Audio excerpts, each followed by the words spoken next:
My name is Lisa. I'm 35 years old and work part-time. I live with my husband, Mark, and our daughter, Emma.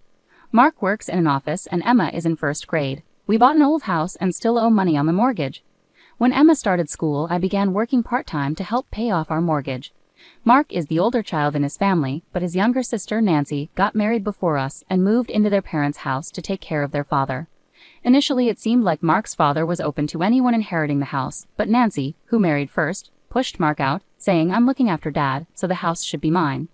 When Nancy moved into her parents' house after her mother passed away, her father was still healthy and didn't need her care. The house was impressively large with a beautiful gate and spacious land, which amazed me when I visited it before marrying Mark. I couldn't help but wonder if Mark's parents were wealthy. During our dating days, Mark didn't seem to come from a wealthy background, so seeing his parents' grand house was a surprise.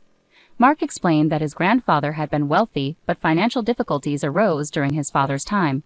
Despite its size and prime location in a residential area, Mark described his parents' house, inherited from his grandfather, as old-fashioned and not very comfortable to live in. He joked that even if they sold it, its value due to the large plot of land was remarkable. I understand somewhat why Nancy kicked Mark out and made him live in her parents' house. She wants to feel happy owning this land and house. But I'm not sure if Nancy actually owns the property and house now. When Mark and I got married, he promised me that since Nancy would take care of his father, I wouldn't have to worry about taking care of my father-in-law in the future. Because of this, we decided to buy our current house. It seemed right that Nancy, who would care for her father, would inherit the house. Even from my father-in-law's perspective, he would probably feel more comfortable being cared for by his daughter if he became bedridden and needed care in the future, rather than by me, his daughter-in-law. However, when we visit my in-laws' house for Christmas or summer holidays, Nancy seems to treat her father poorly. Even during meals, my father-in-law is treated like he doesn't belong. When Mark or I try to sit with him, Nancy gets angry and says, "Dad prefers to eat alone, so leave him be. Don't interfere." After meals, when I visit my father-in-law's room to chat, he expresses his unhappiness with Nancy. "I don't want to stay in this house because Nancy makes things difficult." According to my father-in-law, he always eats separately from Nancy's family and gets fewer side dishes. Despite this, Nancy still takes a significant amount of money from her father for living expenses, even though he lives on a pension. Despite saying she would take care of him, Nancy doesn't do his laundry or much housework. My father-in-law does most of the cleaning inside and takes care of the gardening. Because Nancy ignores her father, even her husband and children who live with them don't treat my father-in-law with respect. When my father-in-law, who doesn't drive, asked Nancy's husband if he could drive him to the horse race track on his day off, he was treated as if his request was absurd. "I'm not your driver. If you want to go to the races, take a taxi. If you have money to spend on horse racing, use it for our living expenses." My father-in-law said this jokingly because he was bored, but he was strongly scolded. Nancy's 10-year-old son is cheeky and seems to tease my father-in-law. "Grandpa, stay away. You smell. Don't come out of your room." Even though they've lived together since he was born, my father-in-law seems to have no memory of ever holding him. When my daughter visits, he dotes on her and talks with a hint of loneliness. "You're my only grandchild." When I heard those sad words, I started feeling sorry for my father-in-law. Every time we visit his house, my husband gets upset and tells Nancy to treat their father better. In response, my sister-in-law angrily argues back at my husband. "I am treating Dad just fine. Are you trying to take this house away from me? I won't let anyone have this house." My husband finds it troubling how fixated my sister-in-law is on the house. Then my father-in-law had a fall at home. The house isn't set up for elderly people, and he tripped over a small step, fracturing his right hand. Thankfully, he didn't suffer any other injuries and didn't need to go to the hospital, but it's difficult for him to do anything without the use of his dominant hand. We visited him and were shocked to see how weak he'd become. Not only can he not use his right hand, but he can barely move and clearly needs help. Despite this, my sister-in-law's family completely ignores him and doesn't take care of him. He can still manage to get to the bathroom on his own, but eating is quite challenging for him. My husband immediately confronted my sister-in-law, asking, "Why aren't you looking after Dad?" My sister-in-law seemed not to understand why my husband was upset and laughed it off. "A broken hand is no big deal. Stop overreacting. He can walk by himself and he's not complaining." It seems my father-in-law, used to being neglected, finds it hard to stand up to my sister-in-law, and she probably knows it. My husband was even more furious. "Isn't it obvious that we should take care of our parents?" he exclaimed. Hearing this, my sister-in-law smirked and replied, "Same goes for you, Mark. You take care of Dad. I don't want an old man with hardly any money." I was enraged at how my sister-in-law could talk about her own father that way, but she continued, "Taking care of a father who only has a small pension isn't worth it." Her words were so cruel that I couldn't hold back and spoke up. Fine, we'll take care of him. He won't heal properly if he stays here. My husband agreed, and we decided to move my father-in-law out of his house right away. While we packed his belongings, my sister-in-law started making demands. Just because you're taking care of Dad doesn't mean you get the house, she insisted. It was clear my sister-in-law cared more about the house than her father. My husband brushed off her remark. Don't worry about it. I already bought a house. I don't need this one. Do whatever you want with it, my sister-in-law said, seeming relieved. While we prepared for my father-in-law's move, neither she nor her husband helped. Instead, they seemed focused on checking his belongings for anything valuable. It appeared they were benefiting from his pension, which would end once he left. They hoped to find something valuable to sell, but there were no treasures to be found. When my father-in-law left his old house, my sister-in-law and her family didn't even say goodbye. They were so cold. But when he arrived at our house, he seemed to brighten up as he happily played with my daughter. It was like he was a different person compared to when he was living with them. We gave him a room that wasn't being used, but because the move was sudden, we hadn't made any preparations. I'm sorry we didn't know earlier. We could have renovated, added handrails, and removed any steps. I apologized to him. I wasn't fully prepared. I'll install the handrails and take care of it soon. To my surprise, my father-in-law also apologized. I'm sorry for causing you worry too. I wonder if $200 million will be enough to cover caring for me and to look after my horses, he joked. I couldn't help but laugh. Horses, you say? I chuckled, knowing there was no way I could take something as fanciful as horses and $200 million seriously. Deciding to play along with his joke, I replied, I'm not sure how much it costs to take care of horses, but taking care of you will definitely cost more. I didn't understand why he brought up horses, but I thought his joke was just something wealthy people might say. However, when I saw my father-in-law's worried expression after my reply, I began to wonder if he found my joke funny. Then he started speaking seriously. Does it really cost that much to take care of someone? All I have left is $200 million. Looking at his serious face, I realized his earlier joke wasn't really a joke at all. Panicking, I tried to explain, I was just joking. $200 million is more than enough. In fact, it's too much.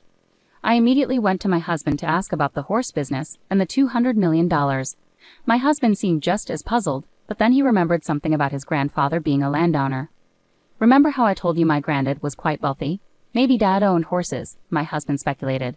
Together we approached my father-in-law to hear the full story. It turned out that he had owned horses for many years, and his frequent visits to the racetrack weren't for betting but to check on his own horses. He had never shared this with his family, so my husband and his sister had no clue. Now with his broken hand, he was starting to seriously think about his future. He worried that mentioning his ownership of horses and having assets worth $200 million to his daughter and son-in-law might lead them to demand it from him, especially after my comment about home modifications. Feeling concerned, he decided to confide in me about his horses and financial situation.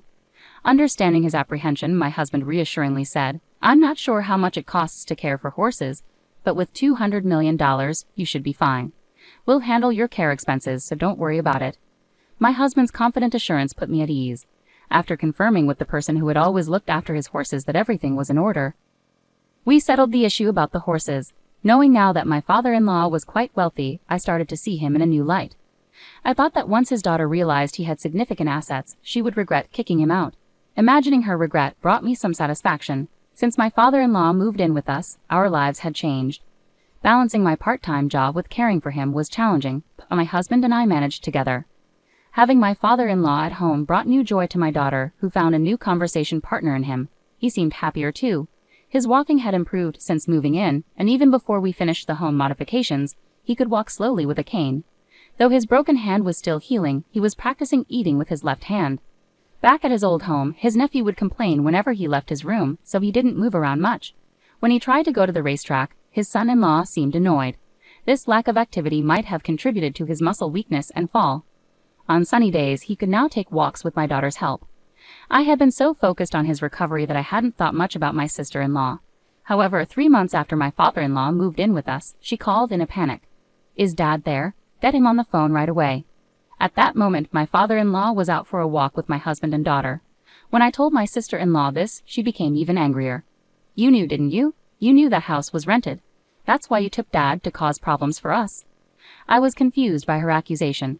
She seemed to be implying that their house was rented, but she had always claimed it was theirs. Even if it was still in my father-in-law's name, calling it a rented house didn't make sense to me. As I struggled to respond, my sister-in-law became more agitated. Some guy claiming to be the landlord of our family home showed up, saying I'm behind on rent and that I need to either pay up or leave. My confusion deepened. When she mentioned the landlord of their home, I wondered if he had come to collect rent from my sister-in-law. Right then, my father-in-law returned home, so I quickly explained the situation and handed him the phone to speak with my sister-in-law. With a hint of anger, he addressed the daughter who had driven him out of his own home, saying, "Didn't you know the house was rented? It belongs to the company where my father was the CEO. I've been paying the rent until you kicked me out."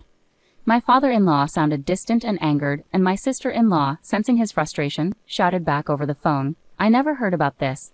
I'm coming over right now, so wait for me." About 30 minutes later, my sister-in-law and her husband arrived, their faces flushed with anger. They seemed surprised to see my father-in-law walking independently, but the focus quickly turned to the pressing issue. As my sister-in-law erupted again, she accused, "You said the family land belonged to us, Dad. Did you deceive me?"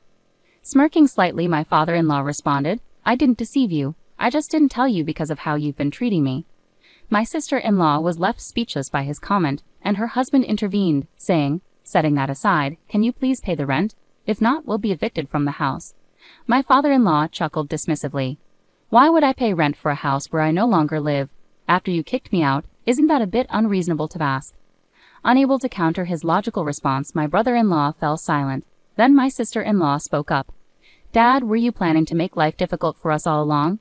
You seem more energetic now than when you were living with us, even with your injury."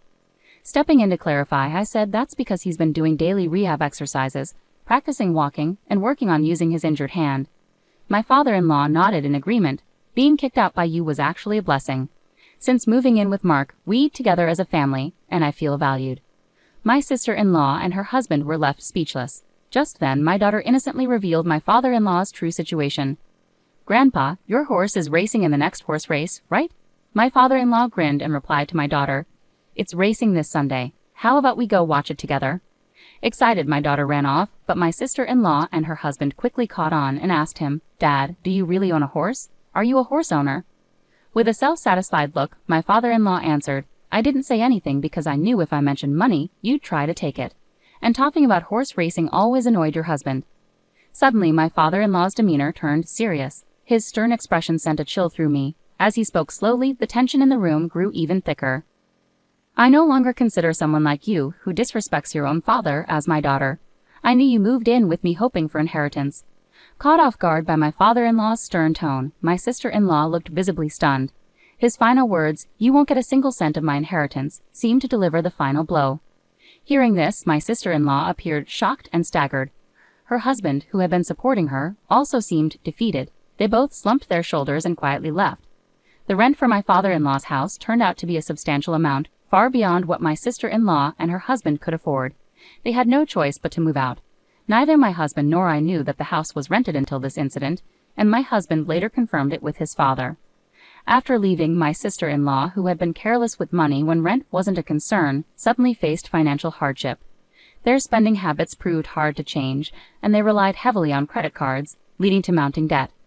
I heard they moved to her husband's parents' house since they could no longer rely on my father-in-law, but I'm unsure what happened next.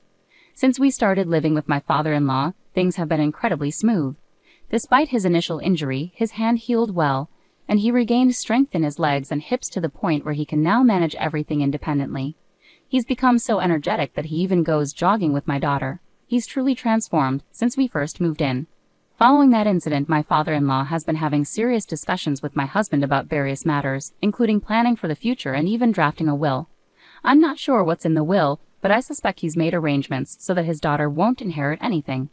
What made me especially happy was when my father-in-law paid off the remaining balance of our home loan. We had almost 20 years left on the payments, so I'm incredibly grateful he took care of it ahead of schedule. With the loan cleared, my father-in-law is now considering renovations to make our home more accessible. He talks about his plans with a smile, but when he jokes about being able to stay in bed anytime, I gently remind him that I want him to stay healthy and active for as long as possible.